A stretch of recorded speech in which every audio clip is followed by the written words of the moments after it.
À 7h42 tapante, ce matin-là, un frisson discret parcourut le bureau de Matignon. Le portable de Sébastien Lecornu vibra doucement sur la surface glacée de son bureau en chêne ancien. Sur l'écran s'affichait un numéro commençant par l'indicatif d'Israël. Durant un bref instant suspendu, le Premier ministre fixa les raies dorées du soleil qui perçaient péniblement les tentures épaisses couleur lit de vin. Une intuition presque chuchotée par cette lumière solennelle lui souffla que cette journée allait briser la monotonie des précédentes. Lentement, il tendit la main et décrocha. La voix à l'autre bout était celle d'un conseiller diplomatique israélien.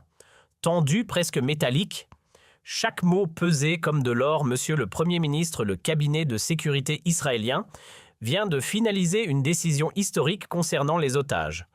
Le Premier ministre Netanyahou souhaite vous en informer personnellement lors d'une conférence multilatérale dans exactement 3 heures.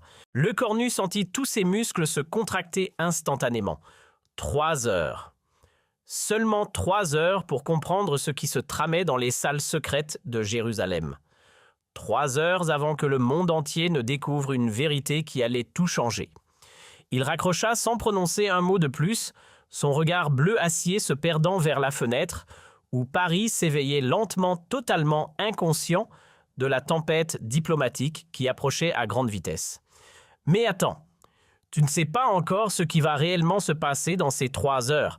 Personne ne le savait à cet instant. Pas même les agents des services secrets français de la Direction générale du renseignement qui au même moment analysaient frénétiquement des rapports cryptés en provenance du Moyen-Orient dans leurs bureaux souterrains. Pas même les journalistes chevronnés qui préparaient leur matinale habituelle à France Inter, à BFM TV. Et certainement pas les familles faites des otages français qui, depuis des mois interminables, vivaient dans l'angoisse la plus totale avec un espoir qui s'amenuisait jour après jour. Ce que Benjamin Netanyahou s'apprêtait à annoncer au monde allait pulvériser toutes les certitudes établies, toutes les négociations menées dans l'ombre, toutes les promesses murmurées dans les couloirs du pouvoir. Et ce que Sébastien Lecornu allait lui répondre en une seule phrase tranchante allait entrer dans l'histoire comme l'un des moments les plus audacieux, les plus courageux et les plus controversés de la diplomatie française moderne. Revenons quelques semaines en arrière pour que tu comprennes vraiment tout. Il faut saisir le contexte dans sa totalité pour mesurer toute la portée explosive de ce qui va suivre.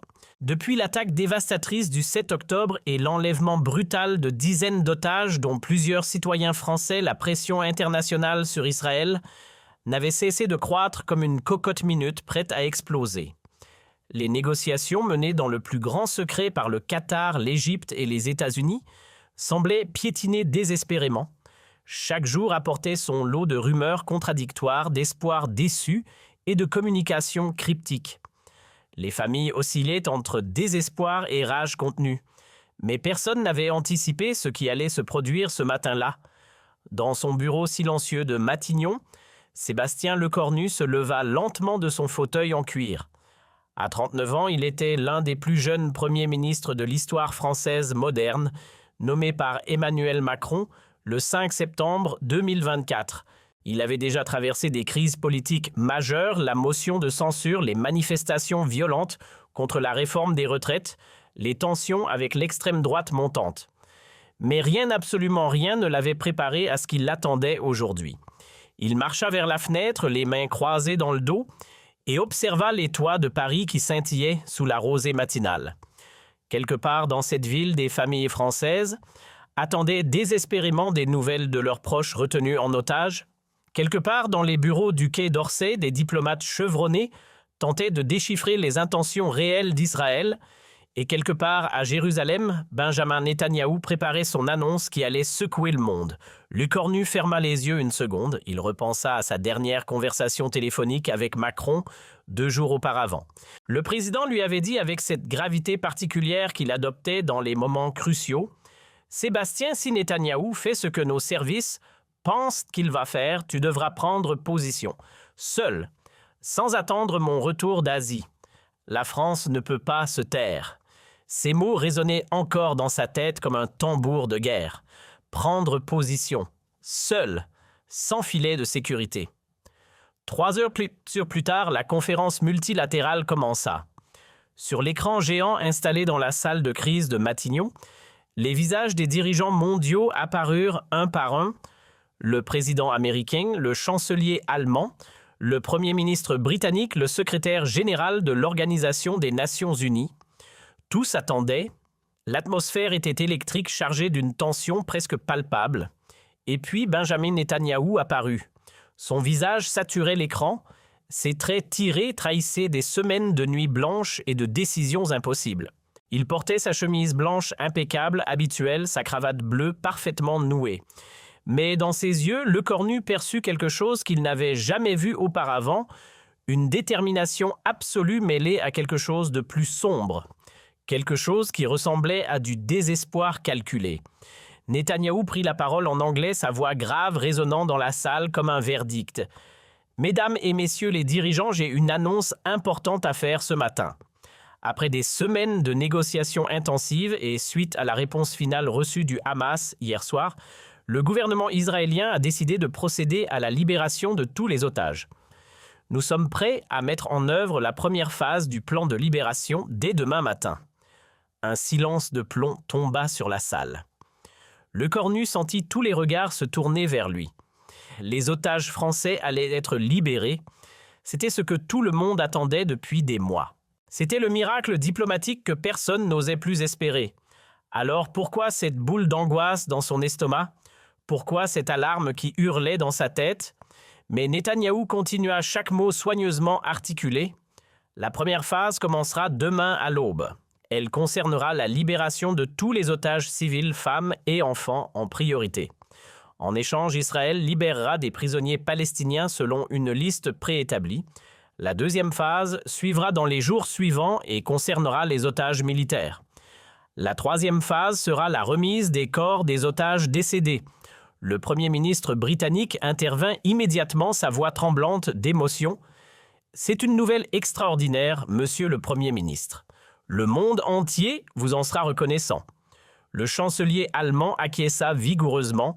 « C'est le résultat de votre courage et de votre persévérance. » Le président américain ajouta « Israël a montré qu'il était possible de négocier, même dans les circonstances les plus difficiles. » Mais Lecornu restait silencieux.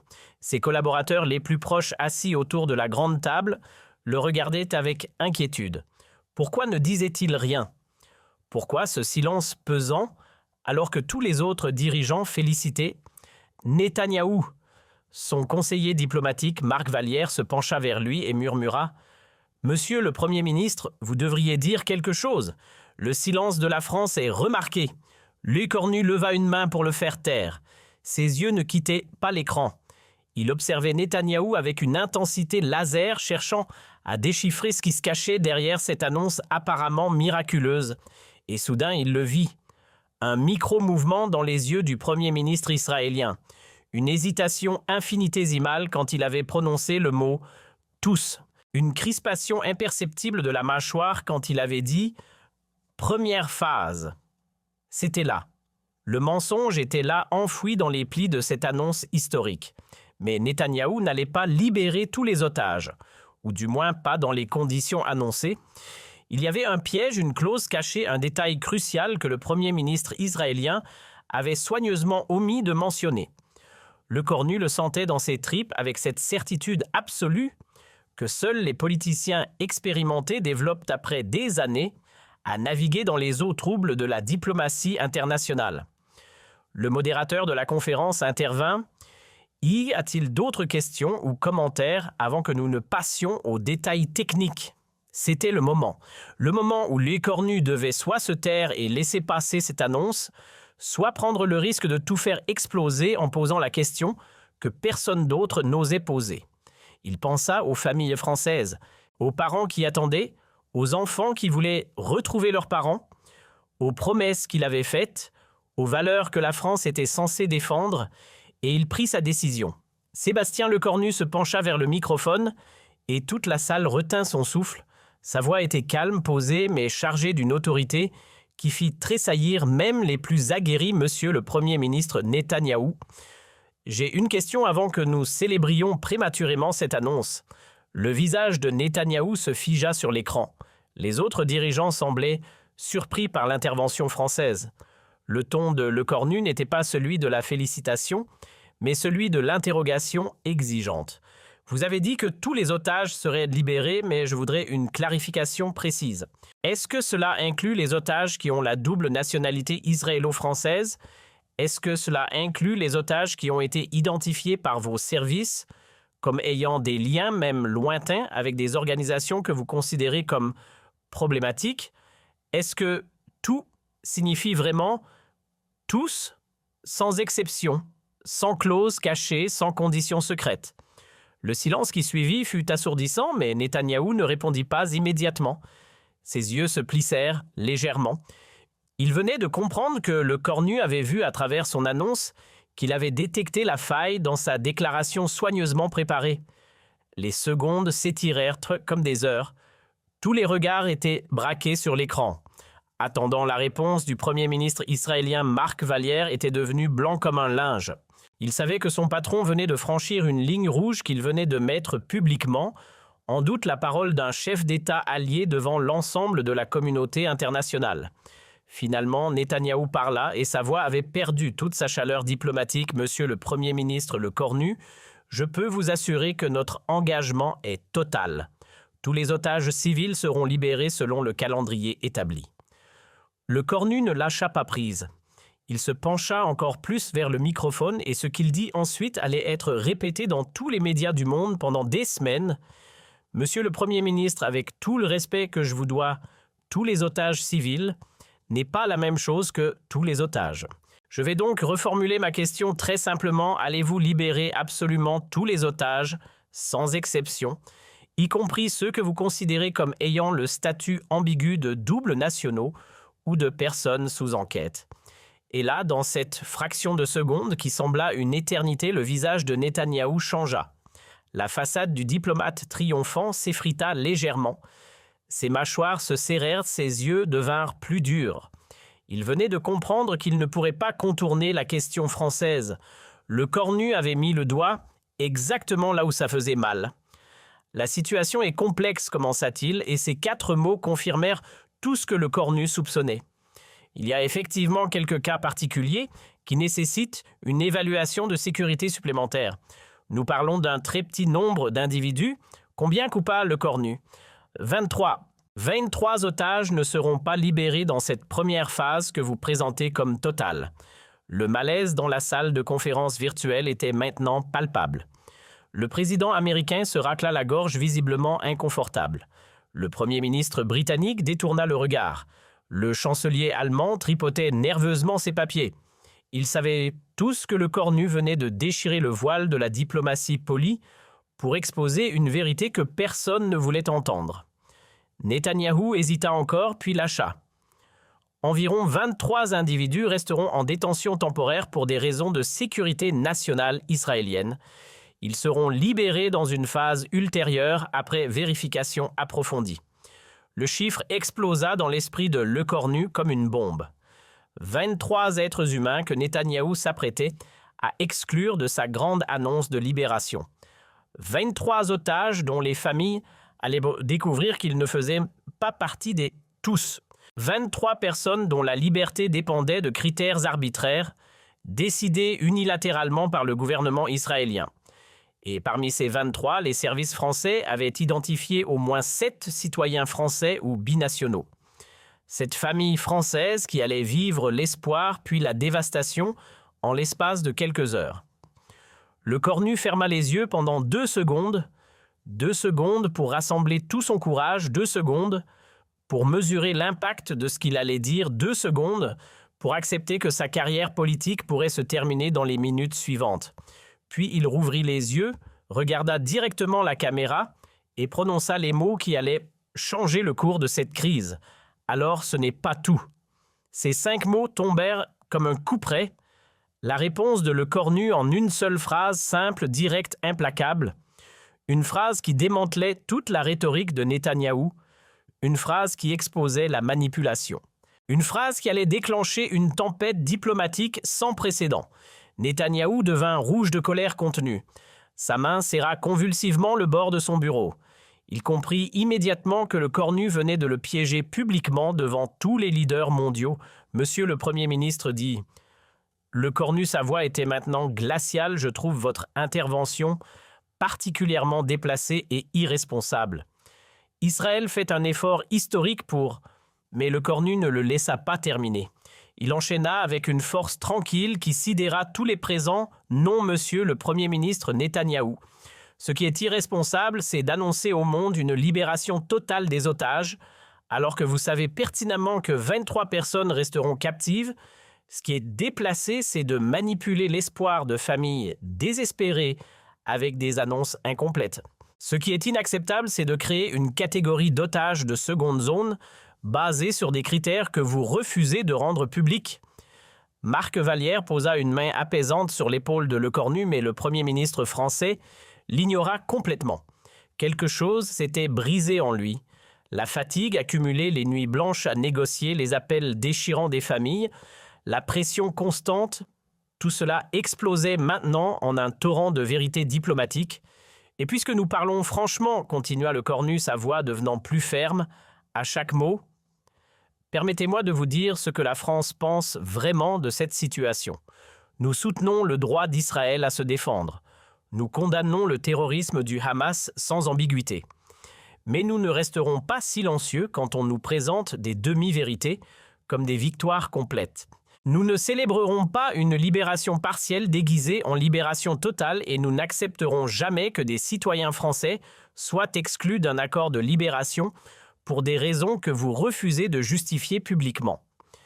Les autres dirigeants étaient pétrifiés. Personne n'avait jamais vu un Premier ministre français s'adresser ainsi à un dirigeant israélien lors d'une conférence internationale. Le tabou venait d'être brisé. Netanyahou tenta de reprendre le contrôle. La France devrait faire attention à ne pas compromettre un accord qui a nécessité des mois de… Le cornu le coupa à nouveau et cette fois sa voix était tranchante comme une lame. « Non, monsieur le Premier ministre, c'est vous qui devriez faire attention. Attention à ne pas perdre le soutien des nations qui vous ont défendu, même quand c'était politiquement coûteux. Attention à ne pas transformer des alliés en adversaires par votre arrogance. Attention à ne pas oublier que la confiance, une fois brisée, ne se répare pas facilement. » Le silence qui suivit fut total. On aurait pu entendre une mouche voler dans la salle de crise de Matignon. Les collaborateurs de Lecornu le regardaient avec un mélange d'admiration et de terreur. Leur patron venait soit de commettre un suicide politique spectaculaire, soit de réaliser l'un des coups diplomatiques les plus audacieux de l'histoire récente. Netanyahou sembla sur le point d'exploser. Sa respiration était visible même à travers l'écran. Ses poings étaient serrés. Mais avant qu'il ne puisse répliquer, le secrétaire général de l'Organisation des Nations Unies intervint d'une voix tremblante. « Messieurs, je pense que nous avons tous besoin d'une pause. » Non, dit Lecornu fermement. Pas de pause, pas de faux fuyants diplomatiques. Monsieur le Premier ministre Netanyahou, je vais vous poser une dernière question et je veux une réponse claire devant tous les dirigeants présents. Allez-vous, oui ou non, libérer les 7 citoyens français qui figurent sur votre liste d'exclusion dans les mêmes conditions et selon le même calendrier que les autres otages? C'était l'ultimatum, la ligne dans le sable, le moment de vérité. Tous les regards convergèrent vers Netanyahou. Le Premier ministre israélien resta silencieux pendant ce qui sembla une éternité. Son visage était un masque impénétrable. On pouvait presque voir les calculs politiques défiler derrière ses yeux. S'il refusait, il risquait de perdre le soutien français et, probablement, celui d'autres nations européennes. S'il acceptait, il montrait qu'il cédait à la pression internationale, ce qui serait perçu comme une faiblesse par sa propre coalition gouvernementale déjà fragile. Finalement, il parla et sa voix était chargée de ressentiment à peine contenu. Les citoyens français seront inclus dans la première phase de libération, à condition que la France s'engage à coopérer pleinement avec nos services de sécurité concernant les vérifications nécessaires. Lecornu hocha lentement la tête. La France coopère toujours avec ses alliés dans le respect du droit international et des droits humains fondamentaux. Nous attendons la liste complète des otages qui seront libérés demain matin avec leur nom, nationalité et statuts pour vérification. Cette liste devra être transmise aux Nations Unies et rendue publique. Netanyahou comprit qu'il n'avait plus d'échappatoire. Le cornu venait de le coincer dans un engagement public dont il ne pourrait pas se dédire sans perdre toute crédibilité internationale. « C'est acceptable, dit-il finalement. » Mais le ton de sa voix laissait clairement entendre que rien n'était pardonné. La conférence se termina dans une atmosphère glaciale. Les écrans s'éteignirent un par un. Dans la salle de crise de Matignon, personne ne bougeait. Les collaborateurs de Lecornu le regardaient comme s'ils voyaient leur patron pour la première fois. Puis lentement, Marc Vallière commença à applaudir. Un autre collaborateur se joignit à lui, puis un autre, jusqu'à ce que toute la salle soit debout, applaudissant leur Premier ministre qui venait de tenir tête à l'un des dirigeants les plus puissants du monde. Lecornu se leva lentement de sa chaise. Il était épuisé. Ses mains tremblaient légèrement de l'adrénaline qui reflua. Il savait que les conséquences de ce qu'il venait de faire allaient se déployer dans les heures et les jours suivants. Les attaques médiatiques, les pressions politiques, les accusations d'antisémitisme que certains ne manqueraient pas de brandir. Mais il savait aussi qu'il avait fait la seule chose juste. Dans les heures qui suivirent, l'enfer se déchaîna. Les médias israéliens dénoncèrent l'ingérence française et l'hostilité de Lecornu. Certains éditorialistes parlèrent de trahison et de coups de poignard dans le dos. Le lobby pro-israélien en France mobilisa immédiatement ses relais pour exiger la démission du Premier ministre. Mais quelque chose d'inattendu se produisit, quelque chose que ni Lecornu ni Netanyahou n'avaient anticipé. Les familles des otages, toutes nationalités confondues, commencèrent à manifester leur soutien au Premier ministre français. Des rassemblements spontanés se formèrent devant l'ambassade de France dans plusieurs capitales. Les réseaux sociaux explosèrent de messages de gratitude envers le seul dirigeant qui a eu le courage de dire la vérité. Un père israélien dont le fils était parmi les otages publia une vidéo émouvante. « Merci, monsieur Lecornu. Vous avez dit ce que nous pensions tous, mais que personne n'osait exprimer. Notre gouvernement nous mentait et vous l'avez exposé. Grâce à vous, mon fils sera libéré demain. » Les médias internationaux, après le choc initial, commencèrent à analyser la confrontation avec plus de nuances. Le New York Times titrait « Un moment de vérité diplomatique ». The Guardian parlait de courage politique dans un monde de langue de bois. Même certains médias israéliens progressistes commencèrent à questionner la stratégie de communication de Netanyahou. En France, l'opinion publique était massivement derrière Lecornu. Un sondage très clair montrait que 77% des Français approuvaient sa prise de position. Les syndicats, les associations, même des personnalités politiques de l'opposition exprimèrent leur soutien. Emmanuel Macron, qui suivait les événements depuis son déplacement en Asie, appela « Lecornu tard dans la soirée. Sébastien, vous avez fait ce qu'il fallait faire. La France est fière de vous ce soir. » Le lendemain matin, comme promis, la liste complète des otages à libérer fut transmise aux Nations Unies et rendue publique. Les 7 citoyens français y figuraient. Netanyahou avait tenu sa parole contraint et forcé par la pression internationale déclenchée par l'intervention de Lecornu. À l'aube, les premiers otages franchirent la frontière de Gaza. Les images de leurs retrouvailles avec leurs familles firent le tour du monde, des larmes, des étreintes, des cris de joie. Et dans chaque interview, les familles françaises répétaient le même message « Merci à monsieur Lecornu. Sans lui, nos proches seraient restés derrière. » Mais l'histoire ne s'arrêta pas là. Dans les semaines suivantes, la dynamique géopolitique au Moyen-Orient changea subtilement mais profondément. D'autres nations européennes, enhardies par l'exemple français, commencèrent à adopter des positions plus critiques et plus nuancées vis-à-vis de la politique israélienne. Le monopole du discours pro-israélien sans réserve se fissura. Les négociations sur les phases suivantes de libération des otages prirent une tournure différente. Netanyahou, échaudé par l'humiliation publique, devint plus transparent et plus coopératif, sachant que toute tentative de manipulation serait immédiatement exposée. Le Hamas, de son côté, réalisa qu'il ne pouvait plus compter sur les divisions au sein de la communauté internationale pour gagner du temps.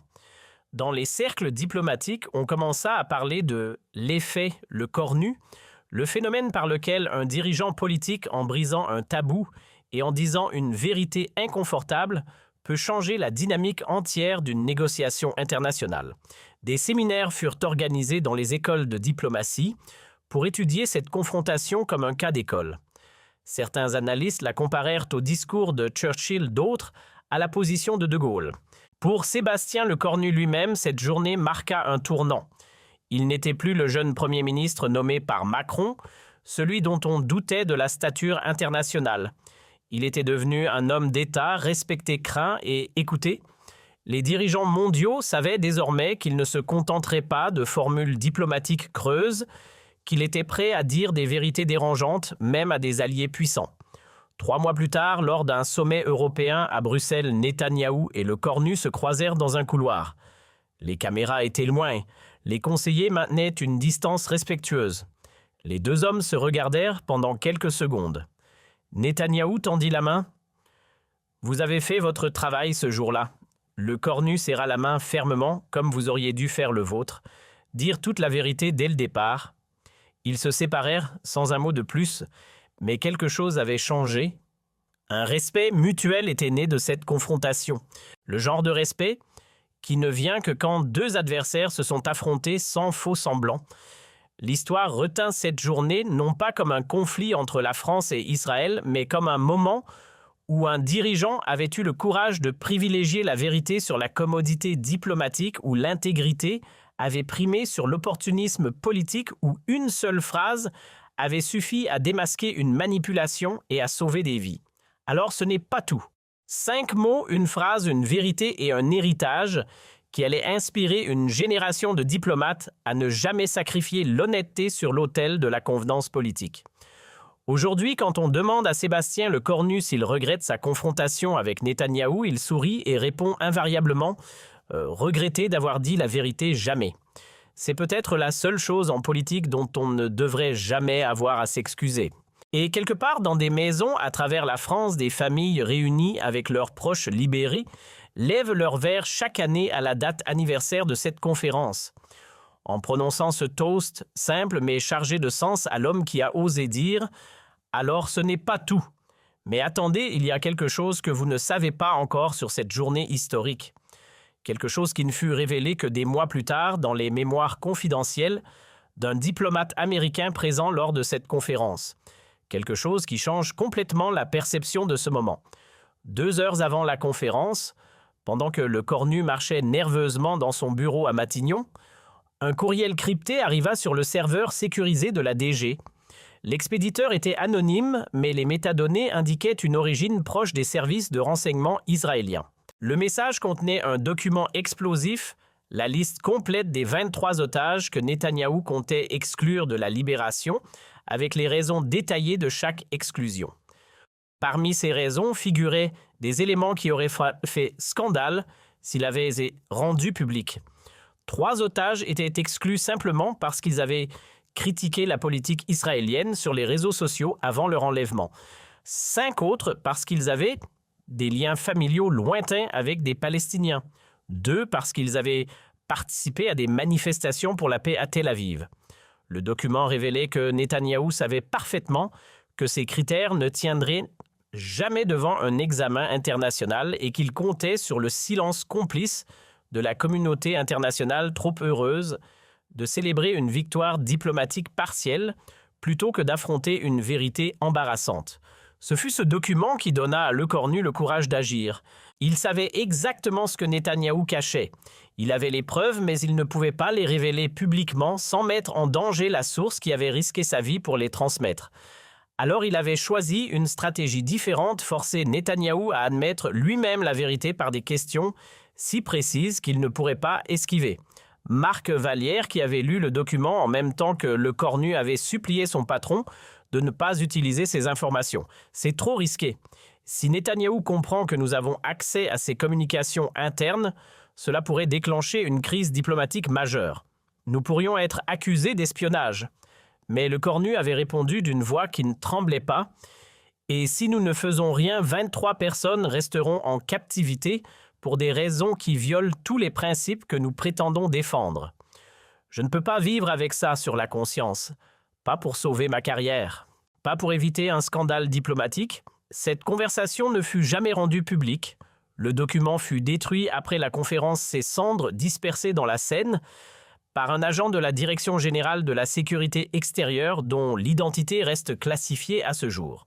Mais la source qu'il avait transmis à un officier israélien désenchanté par les méthodes de son gouvernement continua à fournir des informations cruciales à la France dans les années qui suivirent, contribuant à sauver d'innombrables vies dans des situations de crise. Voilà pourquoi le Cornu avait été si précis dans ses questions. Pourquoi il connaissait le chiffre exact 23.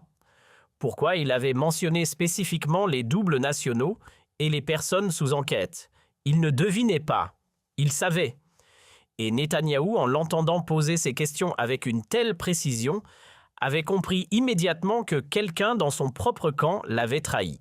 On raconte que ce soir-là, dans son bureau de Jérusalem, le Premier ministre israélien ordonna une enquête interne qui aboutit à l'arrestation discrète de 3 officiers du Mossad, soupçonnés d'avoir des sympathies pour l'opposition politique.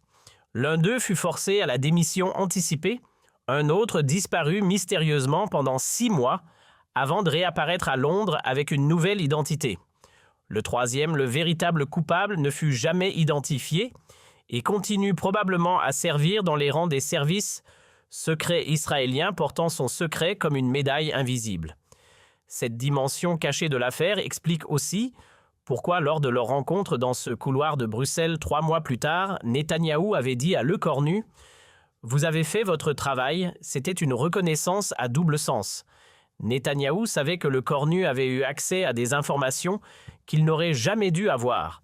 Il savait que le Premier ministre français aurait pu l'humilier bien plus profondément en rendant public le document. Mais Le Cornu avait choisi de protéger sa source, de préserver un minimum de dignité pour Israël, tout en obtenant le résultat essentiel, la libération de tous les otages, sans exception. C'était cela le véritable génie diplomatique de Le Cornu ce jour-là. Non pas simplement le courage de confronter un allié puissant, mais l'intelligence de savoir jusqu'où aller et où s'arrêter, de comprendre que le but n'était pas de détruire Netanyahou ou de saboter les relations franco-israéliennes, mais d'obtenir un résultat concret, la liberté de 23 êtres humains qui allaient être sacrifiés sur l'autel de la raison d'État.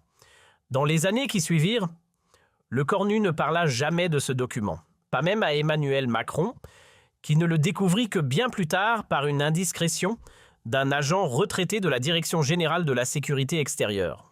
Quand le président confronta son Premier ministre à ce sujet, Le Cornu répondit simplement « Certaines choses doivent rester dans l'ombre pour que la lumière puisse briller là où c'est nécessaire ». Cette philosophie devint la marque de fabrique du style Cornu en matière de politique étrangère. Pendant le reste de son mandat, il continua à surprendre observateurs et adversaires par sa capacité à obtenir des résultats spectaculaires dans des situations apparemment bloquées. On le vit négocier la libération de journalistes français retenus en Iran en utilisant des canaux secrets que personne ne soupçonnait. On le vit désamorcer une crise diplomatique majeure avec l'Algérie, en s'appuyant sur des informations que les services français n'étaient pas censés posséder. On le vit transformer des confrontations potentiellement désastreuses en victoires diplomatiques par une combinaison de courage public et de manœuvres discrètes dans l'ombre. Mais l'affaire Netanyahou reste son moment définissant, le moment où un jeune Premier ministre de 39 ans avait regardé l'un des leaders les plus expérimentés et les plus redoutés du monde dans les yeux et avait refusé de cligner. Le moment où il avait choisi la vérité plutôt que la commodité, l'intégrité, plutôt que l'opportunisme. Le moment où une seule phrase avait suffi à changer le cours d'une crise internationale.